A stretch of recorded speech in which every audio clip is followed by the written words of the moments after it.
meron na naman tayong i-unbox na item.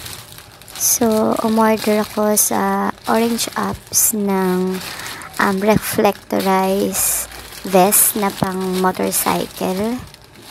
So, tingnan natin kung tama yung binigay ni seller, kung legit ba. Ang in-order ko is color white na reflectorized na vest. So, ayan. Tama naman yung kulay. And, naka-bubble wrap din siya. So, okay yung packaging.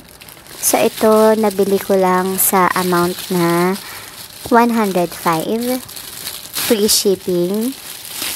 And then, nagamitan ko pa ng coins. So, na-less pa siya na almost, na-check out ko siya ng 75 pesos na lang. Pero 105 talaga siya. So, ayan, okay naman yung reflectorized vest.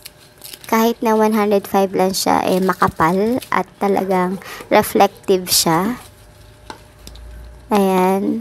So, importanteng may ganito na ang mga riders ngayon dahil bukod sa safety nila, hinuhuli na ata kapag walang ganitong reflectorized vest na suot ang mga riders.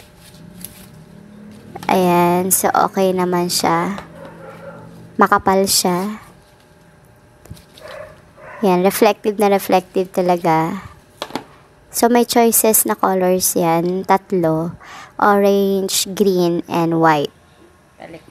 So, ayan. Okay din yung pag sinuot mo siya. So, fit na fit talaga.